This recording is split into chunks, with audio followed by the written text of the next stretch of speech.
Hi hello నమస్తే welcome to my channel. ఈ వీడియోలో మీకు నెహ్రూ సైన్స్ సెంటర్లో ఇంకా చూడవలసిన డిపార్ట్మెంట్స్ అయితే ఉన్నాయండి. ఈ వీడియోలో మీకు అవి చూపిస్తాను. నెహ్రూ సైన్స్ సెంటర్ గురించి ఫస్ట్ ఒక వీడియో అయితే చేశానండి. ఆ వీడియో చూసిన తర్వాత ఈ వీడియో అయితే చూడండి. డిస్క్రిప్షన్లో ఆ వీడియో లింక్ అయితే పెడతానండి. ఎవరైనా చూడని వాళ్ళు ఉంటే చూడండి. వీడియో అయితే చాలా ఇంట్రెస్టింగ్గా ఉంటుందండి. ఎక్కడా స్కిప్ చేయకుండా చూడండి. ఇక మన సైన్స్ సెంటర్ గురించి అయితే స్టార్ట్ చేసిద్దాం.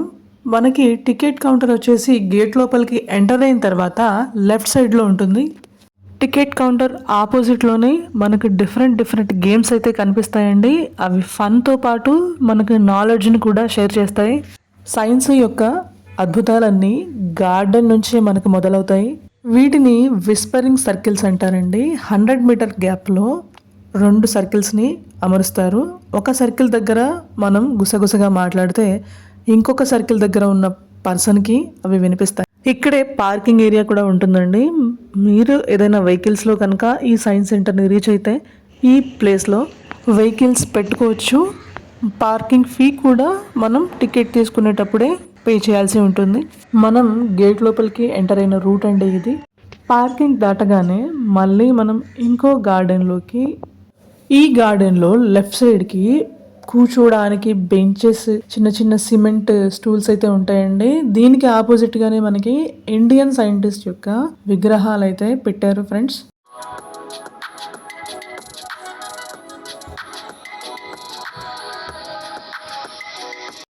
గార్డెన్లో ఉన్న ఈ గ్రాస్ హోపర్ బొమ్మకి ఆపోజిట్లోనే మనకు హాల్ ఆఫ్ ఒడిస్సీ అని ఉంటుందండి. దాని గురించి నేను వీడియో లాస్ట్లో చెప్తాను. సైన్స్ సెంటర్ యొక్క మెయిన్ బిల్డింగ్ అండి ఇది. స్టెప్స్ త్రూ మనమైతే ఆ బిల్డింగ్లోకి వెళ్ళాలి. ఇది ఎంట్రీ. ఈ బిల్డింగ్ టోటల్ 3 to 4 ఫ్లోర్స్ ఉంటుంది. మనకి గ్రౌండ్ ఫ్లోర్లో హోలోగ్రామ్, మెజరింగ్ మెషినరీతో పాటు ఇంకొన్ని డిస్ప్లేకి ఉంచారు. ఇది రిసెప్షన్ అండి. రిసెప్షన్ రైట్ సైడ్ నుంచి లైఫ్ సైన్సెస్ వింగ్ అనేది స్టార్ట్ అవుతుంది. ఫస్ట్ వీడియోలో నేను life sciences, next solar system గురించి వీడియో అయితే చేశానండి. అందుకే ఇప్పుడు పైకి అయితే వెళ్ళి మిగతా డిపార్ట్మెంట్స్ అయితే చూద్దామండి. మనకి ఫస్ట్ ఫ్లోర్లోనే చిన్నపిల్లల మ్యూజియంతో స్టార్ట్ అవుతుందండి. ఈ మ్యూజియంలో జ్ఞానేంద్రియాలు అంటే సెన్సరీ ఆర్గాన్స్తో స్టార్ట్ చేసి చాలా రకాల అంశాలని పిల్లలు ఆడుతూ పాడుతూ నేర్చుకునేలాగా డిజైన్ చేశారు. అంతేకాకుండా యాక్టివిటీ బేస్డ్ లెర్నింగ్ని కూడా ఇక్కడ పిల్లల గురించి డిజైన్ చేశారు. పిల్లల బుక్స్లో ఉండే మ్యాక్సిమం మేజర్ ఇంపార్టెంట్ థింగ్స్ని ప్రాక్టికల్గా పిల్లలకి చూపించే ప్రయత్నం అయితే వీళ్ళు చేశారండి. Mirror magics, different types of solutions and impossible solution మిక్చర్ని కూడా వీళ్ళు ఇక్కడ అరేంజ్ చేసి పెట్టారు. ఇవే కాకుండా షాడోస్ అంటే నీడల రకాలు, బరువులు, సూక్ష్మ మరియు స్థూల అంటే మన కంటితో కూడా చూడలేనటువంటి చిన్న మరియు మన కంటితో చూడగలిగినటువంటి వస్తువులు, ఆర్గానిజమ్స్ గురించి ఇక్కడ చూపించారు. ఇది బబుల్ మేకర్. పక్కనే పిల్లలు యాక్టివిటీ బేస్డ్ లెర్నింగ్ చేస్తున్నారు చూడండి. ఇది ఒక సైక్లోన్ మోడల్, హరికేన్, సుడిగాలి ఏ విధంగా ఫార్మ్ అవుతుంది అనేది ఇక్కడ ఒక మోడల్ పెట్టారు. ఇక్కడ నుంచి మనకు మిర్రర్ మ్యాజిక్స్ అనేవి స్టార్ట్ అవుతాయండి. ఇది కెలడియోస్కోప్ టైప్ మోడల్. నెక్స్ట్ ఇది ఒక టైప్ ఆఫ్ మిర్రర్ అండి. ఇందులో మన బాడీ మొత్తం కనిపించదు, ఓన్లీ హెడ్ ఒకటి కనిపిస్తుంది. ఇవే కాకుండా మనకి డిఫరెంట్ యాంగిల్స్ ఉన్నటువంటి మిర్రర్ కూడా మనకి ఇక్కడ కనిపిస్తుంది. ఇందులో ఒక్కో మిర్రర్లో ఒక్కోలా కనిపిస్తుంది. నెక్స్ట్ దీని పక్కనే 3D షో అని కూడా ఉంటుంది. ఈ 3D షో యొక్క టికెట్స్ 30 రూపీస్ మనకు రిసెప్షన్లో దొరుకుతాయి. సెకండ్ ఫ్లోర్లో సౌండ్ అండ్ హియరింగ్ డిపార్ట్మెంట్ ఉంటుందండి. ఇది వర్చువల్ హార్ప్ అంటే వీణ. సౌండ్ అంటే శబ్దాన్ని మనం ఎలా వినగలుగుతాము, మన చెవిలో ఉండేటువంటి మెకానిజం అండ్ ప్రాసెస్ అంతా ఇక్కడ వివరించారు. ధ్వని తీవ్రత, ధ్వని తరంగాల వేగము, వాటి పయనము మరియు ధ్వని తరంగాలను ప్రసారం చేసేటువంటి మీడియము, శబ్దాలలో రకాలు, ఇంకా వివిధ రకాల శబ్దాలను ఏకం చేసే ప్రయోగాత్మక పరికరాలను కూడా ఈ సౌండ్ అండ్ హియరింగ్లో ఇక్కడ ఏర్పాటు చేశారు. ఇక్కడ మరొక అద్భుతం ఏంటంటే వర్చువల్ డ్రమ్స్ ఎఫెక్ట్ అండి. ఇక్కడ మీరు చూసినట్లయితే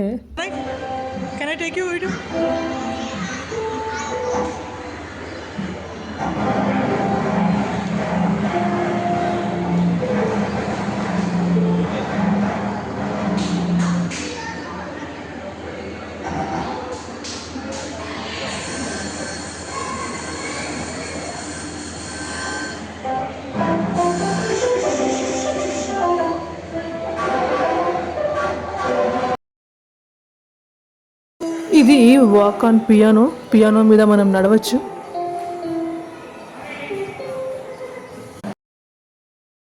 డాప్లర్ ఎఫెక్ట్ని కూడా వివరించేందుకు కింద అంత డిస్ప్లే ఉందండి. అసలు డాప్లర్ ఎఫెక్ట్ అంటే ఎగ్జాంపుల్ చెప్తాను.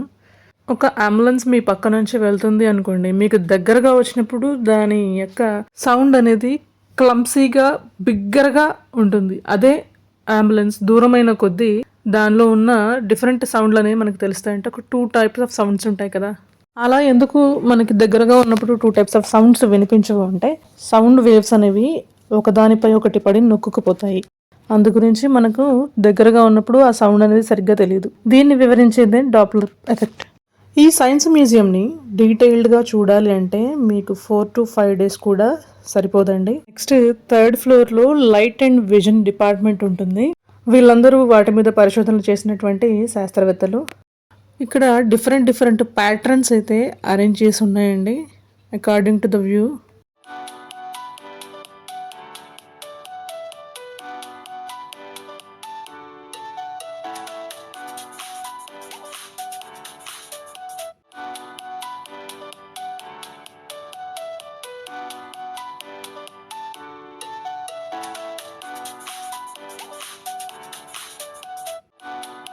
మాకు ఈ సైన్స్ మ్యూజియం సెకండ్ ట్రిప్ అయినా కానీ మాకు అన్నీ చూడటానికి అవ్వట్లేదు. సో హడావిడిగా మీకైతే చూపిస్తున్నానండి.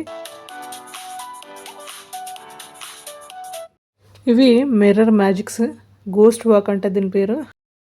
అంతే కదండి, వీటి పక్కన కలర్ షాడోస్ అని, normal shadows at the same time reflection types, ఇంకా internal reflection, next some black holes arrangements లాగా చేశారండి ఒక చిన్న షెడ్ టైప్లో. అది కూడా బాగుంది. దీని తర్వాత 4th ఫ్లోర్లో మషిన్ టు థింక్ అంటే ఇక్కడ అన్ని స్మార్ట్ మెషినరీ మాత్రమే ఉంటుంది.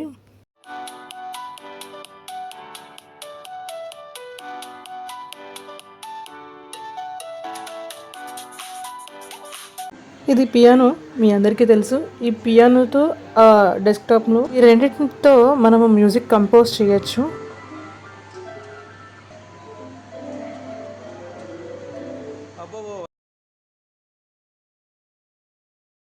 నెక్స్ట్ ఇవేమో ఎలక్ట్రానిక్ పేపర్స్. ఇవి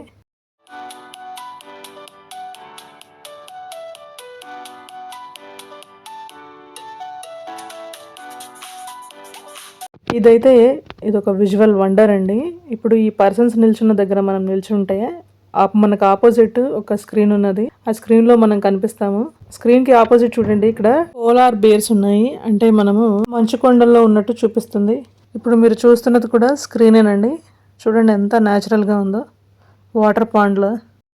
నెక్స్ట్ ఇది కూడా గాలి వీస్తున్నట్టు, ఆకులు ఎగురుతున్నట్టు ఉంది కదా. ఇది కూడా యాక్చువల్గా స్క్రీనే. చాలా అంటే చాలా రియలిస్టిక్గా డిజైన్ చేశారండి. నెక్స్ట్ రిమోట్ సెన్సింగ్ చూద్దాము. ఈ రిమోట్ సెన్సింగ్ కూడా నాకైతే చాలా నచ్చింది. ఐ థింక్ ఇది న్యూస్ పేపర్ ఆర్ బుక్ అయి ఉంటుందండి. మనం ఇలాగా ఫింగర్స్ తోటి చేంజ్ చేసుకోవచ్చు. చిన్నపిల్లలకు కూడా అర్థమైపోతుంది. నెక్స్ట్ న్యూక్లియర్ డిపార్ట్మెంట్ అండి. అవుట్ సైడ్ జనరల్ మోడల్ అనేది ఇక్కడ డిస్ప్లేకి పెట్టారు. ఈ న్యూక్లియర్ పవర్ డిపార్ట్మెంట్లో మొత్తం ఇది కూడా చాలా ఇంట్రెస్టింగ్గా ఉంటుందండి. అసలు అయితే టైం అయిపోతుందని హడావిడిగా ఈ రోజైనా కంప్లీట్ చేయాలి మ్యూజియం అని చూడటమే తప్పించి అసలు డీటెయిల్గా చూస్తే అయితే చాలా చాలా బాగుంటుంది. చాలా ఎగ్జైట్ అవుతాం మనం.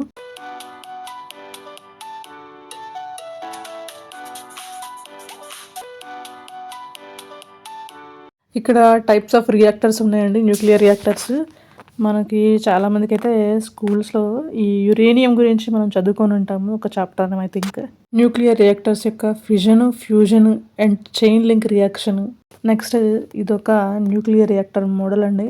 ఇది చిన్నది ఇక్కడ పెట్టారు చూడటానికి. నెక్స్ట్ ఇక్కడ డిస్ప్లో ప్లస్ డెమో కూడా మనకి ఇక్కడ పెట్టారు. ఎలాగా ఏంటి మనకి ఎనర్జీ ఎలా ప్రొడ్యూస్ అవుతుంది అనేది డిఫరెంట్ ఇండస్ట్రీస్ త్రూ. ఇక్కడ ఇండియా వైజ్గా మనకి న్యూక్లియర్ పవర్ ప్లాంట్స్ ఎన్ని ఉన్నాయి అనేది ఇక్కడ డిస్ప్లే చేస్తున్నారండి. Place, town, state. నెక్స్ట్ ఇక్కడ యురేనియం మైనింగ్ సీక్వెన్స్ యొక్క మొత్తం ఫొటోస్ అయితే పెట్టారు. చాలా ఇన్ఫర్మేషన్ అయితే ఉందండి. స్టూడెంట్స్ కనుక వస్తే సైన్స్ మ్యూజియంస్కి చాలా ఎంజాయ్ చేస్తారు. మనం చదువుతున్నప్పుడు అర్థం కాని, ఇంట్రెస్టెడ్గా లేని సబ్జెక్ట్స్ అన్నీ కూడా ఈ సైన్స్ మ్యూజియంస్కి వచ్చాక ఈజీగా అర్థమవుతాయి. At the same time interest కూడా మనకు పెరిగిపోతుంది వాటి మీద. న్యూక్లియర్ రియాక్టర్ల యొక్క శక్తి అంచనా వేయడానికి ఇక్కడ ఒక జస్ట్ చిన్న ఎగ్జాంపుల్ ఇచ్చారండి. 1 టన్ను బొగ్గు యొక్క శక్తి 149 గ్యాలన్స్ ఆఫ్ ఆయిల్కి సమానం. అలాగే ఈ టన్ను బొగ్గు యొక్క శక్తి మరియు ఆయిల్ యొక్క శక్తి రెండింటికి కూడా ఒక చిన్న పెల్లెట్ ఆఫ్ యురేనియంకి సమానం. ఏంటిది 1 టన్ను కోలు, ఇది 149 gallons of oil, 1 pellet of uranium. Radio isotopes. Radio isotopes అంటే ఇవి నథింగ్ బట్ కార్బన్ కాంపౌండ్స్ అండి. వీటిని ఉపయోగించి మొక్కలు మరియు జంతువుల యొక్క ఏజ్ని, అలాగే వాటి శరీరంలో జరిగేటువంటి నిర్మాణాత్మక, క్రియాత్మక బాడీ ప్రాసెస్ల గురించి తెలుసుకోవడానికి ఈ ఐసోటోప్లను ఉపయోగిస్తారు. న్యూక్లియర్ పవర్ ప్లాంట్ని ఎలా నిర్మించాలో ఇక్కడ వివరించారు. నెక్స్ట్ మనం ప్రీ హిస్టారిక్ లైఫ్ని చూడబోతున్నాం. ఈ ప్రీ హిస్టారిక్ లైఫ్లో భూమి ఉద్భవించినప్పటి నుంచి మొట్టమొదటిగా ఏర్పడిన ఆర్గానిజమ్స్, డైనోసార్. ఇక్కడ మాక్సిమం జంతుజాలం గురించే ఎక్కువ చెప్పడము మరియు చూపించడం జరిగిందండి. ఇక్కడ మొట్టమొదటిగా ఏకకణ నిర్మితమైన జంతువుల నుంచి కీటకాలు మరియు అప్పటి కాలంలో జీవించినటువంటి డైనోసార్లు, అలాగే ప్రజెంట్ మన నిజ జీవితంలో చూస్తున్నటువంటి జంతువులతో పాటు పురాతన కాలంలో మనిషి యొక్క జీవనము, వారు జీవించే పద్ధతులు అవి కూడా వివరించే ప్రయత్నం చేశారు మనకి ఇక్కడ.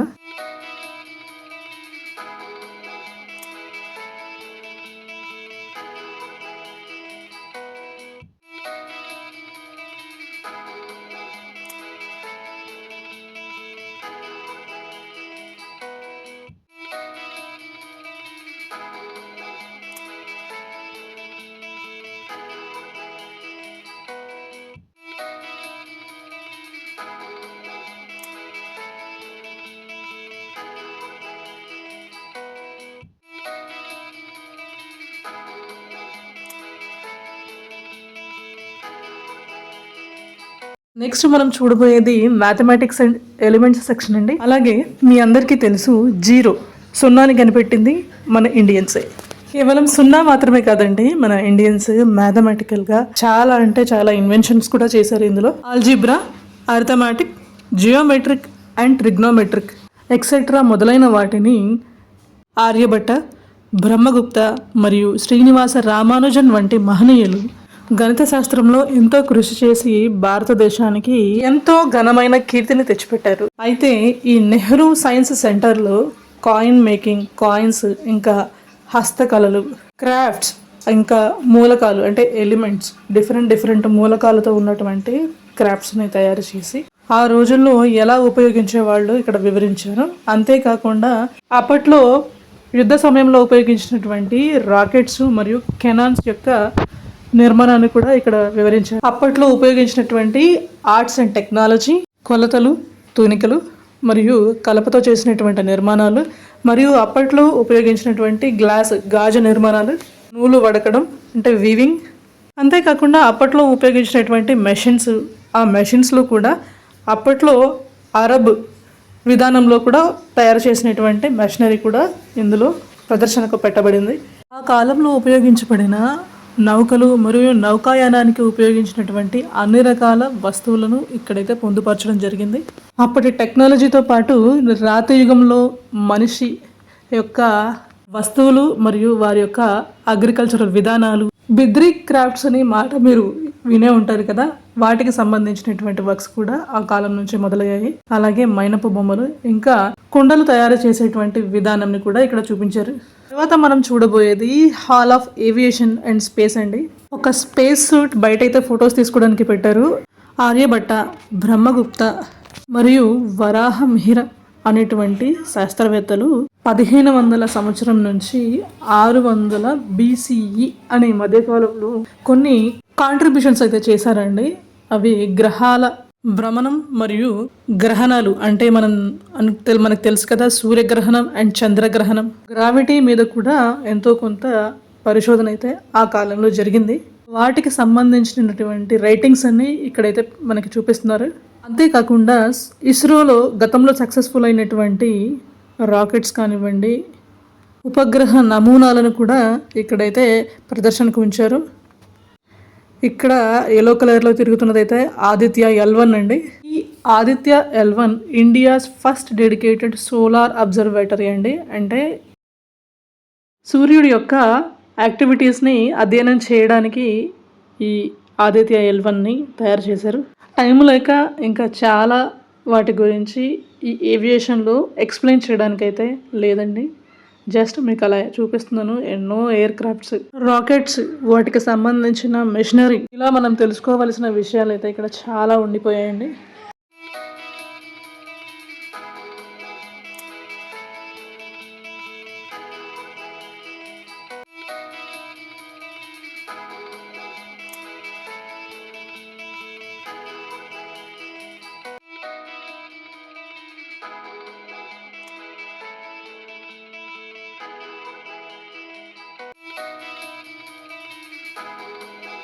JRD Tata, the father of Indian civil aviation. మనకి వరల్డ్ వైడ్గా చూసుకుంటే రైట్ బ్రదర్స్, అలాగే మన ఇండియన్లో ఈ జేఆర్డి టాటా అనే అతను మన దేశంలో ఎంతో కృషి చేశారు. ఇది ఎయిర్పోర్ట్ మోడల్ అండి. నెక్స్ట్ ఇవి ఎయిర్పోర్ట్కి సంబంధించినటువంటి డిఫరెంట్ మెషినరీ. ఇక్కడ ట్యూబ్ లాగా ఉన్నటువంటి ఏరోప్లేన్స్ని మనమైతే కదిలించవచ్చు. అలాగే ఇక్కడ ఒక ఏరోప్లేన్ మోడల్ని కూడా ఇక్కడ ఉంచడం అయితే జరిగింది.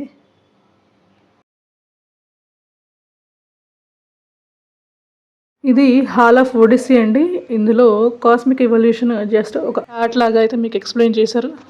స్టార్టింగ్లో చెప్పాను కదా మీకు హాల్ ఆఫ్ ఒడిస్సీ అని ఒకటి ఉంటుందండి, అది లాస్ట్లో చెప్తాను మీకు అనేసి. ఇప్పుడు మీరు ఏదైతే చూస్తున్నారో డోమ్ షేప్ లాగా, ఇదంతా తెర అండి. దీని మీదనే మనకి లైటింగ్ అనేది ఏర్పాటు చేసి మనకి ఈ షో అనేది అయితే చూపిస్తారు. దీంట్లో ఏం లేదండి, ఈ షోలో భూమి అనేది ఎలా ఉద్భవించింది, దాని మీదకి వాటర్ ఎలా వచ్చింది, నెక్స్ట్ క్రొకోడైల్స్ గురించి ఎక్స్ప్లెయిన్ చేస్తారు.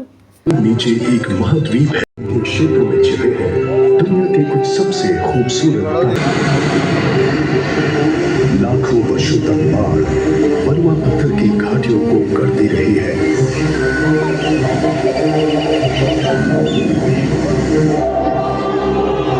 पश्चिम की ओर फैले किम्बरले के लंबे विरान समुद्री किनारे, जहां 1000 से अधिक जन्महीन समुद्र तट है, लेकिन इनमें तैराकी करना मुट्ठी नहीं होगी।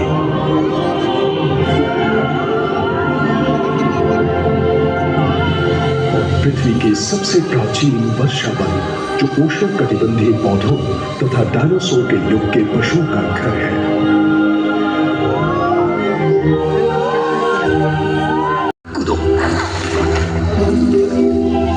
शायद अगली बार किस्मत साथ दे जाए। जैसे कि गैस पर शिकार करने में व्यस्त है, कोई दूसरा शिकारी है उसके पीछे। श्वेत उदर वाला समुद्री गरुड़ हर हिलती हुई चीज पर नजर जमाए हुए है। किनारों पर सांप भी घात लगाए बैठे हैं। एक नन्हे मगरमच्छ के लिए जीवन की रक्षा बहुत ही भयानक है। अनुमानित तौर पर 100 में से 1 मगरमच्छ ही वयस्क होने तक जी पाता है। उम्मीद है कैस्पर उन भाग्यशालियों में से एक होगा, ताकि हम उसके पूरे जीवन के रोमांचक सफर को देख सकें। चलिए भूमि की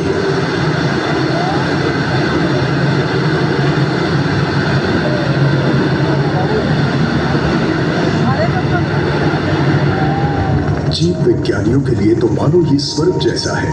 और कैस्पर के काफी ऊपर मेंढक विशेषज्ञ जोडी रावली अपने वैज्ञानिक अभियान पर है, जो कैटों की ढलानों में खोजेंगी कि यहाँ और कौन से जीव हैं। ये बीहड़ इलाका है और कई जगह तो ऐसी हैं जहाँ जैविक विविधता को देखने के लिए पहले कभी किसी के कदम नहीं पड़े हैं। इसलिए हम अब भी जान रहे हैं कि नीचे क्या है और कुछ जगहों तक पहुँचने के लिए एकमात्र साधन है हेलीकॉप्टर। नीचे के इन दर्रों में दलदली क्षेत्र है, जैसा जुरासिक युग में होता था ठीक वैसा। और वहाँ ऐसे प्राणी होंगे जिन्हें पहले किसी ने नहीं देखा है।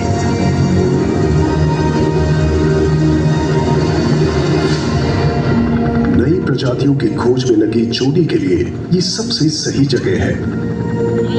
चलिए वहाँ करते हैं। रोज होता है।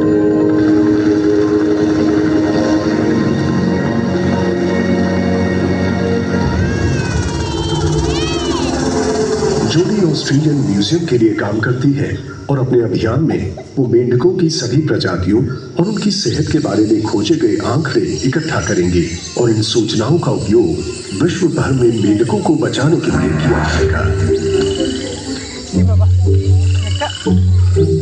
मैंने जीव विज्ञान में मेंढकों के विषय को इसलिए चुना क्योंकि मुझे इनसे प्यार हो गया और मुझे समझ में नहीं आता कि आप इनसे प्यार कैसे नहीं कर सकते। इनकी गोल आंखें, पैरों की झिल्लियां, सच में ये कितने नाजुक और कोमल हैं। जोड़ी का मानना है कि अभी भी ऐसे मेंढक हैं जिन्हें खोजा जाना और जानना बाकी है। उन्होंने अपने करियर में 27 नई प्रजातियों को पहले ही खोज निकाला है। बहुत खूब जोड़ी। इसे देखिए। मेरे पेशे का सबसे रोचक हिस्सा है जब मैं किसी बेनाम नई प्रजाति को ढूंढती हूँ और उनका नाम रखती हूँ। लेकिन इस बियाबान जंगल में आना और यहाँ की चीजों को खोजना उतना ही जरूरी है। हमें ऐसे काम करने चाहिए कि मेंढकों से भरे ये वन हमेशा ऐसे ही बने रहें। ఇక్కడితో సైన్స్ సెంటర్ టూర్ అయితే కంప్లీట్ అయిపోయిందండి. మా వీడియో కనుక మీకు నచ్చినట్లయితే లైక్ చేయండి, షేర్ చేయండి, కామెంట్ చేయండి. ఇంట్రెస్టింగ్ అండ్ నాలెడ్జబుల్ వీడియోస్ కోసం మా ఛానల్ని సబ్స్క్రైబ్ చేయండి. Thank you.